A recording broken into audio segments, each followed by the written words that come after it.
R you funky boy. So আমরা বুঝি, আমি তোমাদের সাথে একটা কথা ক্লিয়ার করতে আসছি।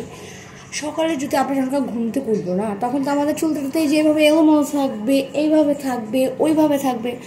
সমস্যা কোথায়? কেন তো সমস্যা? তোমরা এত মানুষের এত কন্ট্রোভার্সি তৈরি করতে কেন চাও গাইস? সকালে আমি উঠছি খাল পেটে, এখন আমি একটা জুস খাবো। এটা কিসের জুস খাবো সেটা বলবো না, বাট খাবো তো, খাওয়ার জন্যই তো উঠছি। চুল এখন এগোমেলো থাকবে, আছড়াবো, ঠিক করবো, মন চলে ব্রাশ করবো, মন চলে সাবান দিয়ে ফেস ওয়াশ করবো, মুখ ধোবো, সব কিছুই করবো। এখনই তো রেডি হওয়ার টাইম না, তো রেডি তো হচ্ছি।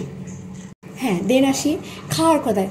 আমি এটা রুটি খাইলে তোমাদের সমস্যা, কলা খেলে সমস্যা। আর ভাই আমি যে জুসটা যে খাবো, জুসটা কিন্তু আমার এভাবে নেড়ে নেড়ে দেন ভালো করে মিক্সার করে এভাবে করে দেন খেতে হবে। তোমাদের সব কিছু তো প্রবলেম, এত প্রবলেম তোমার রাখো কিন্তু, আমার তো না কোনো প্রবলেম হয় না। দেখো এটা আমি কীভাবে খাই, দেখো এটাও কিন্তু আমি ডিরেক্ট খাই না, ঠিক আছে? এটাও আমি কিন্তু অনেক স্টাইল করে খাই। আমি খাবার স্টাইল করে খেতে পছন্দ করি। দেখো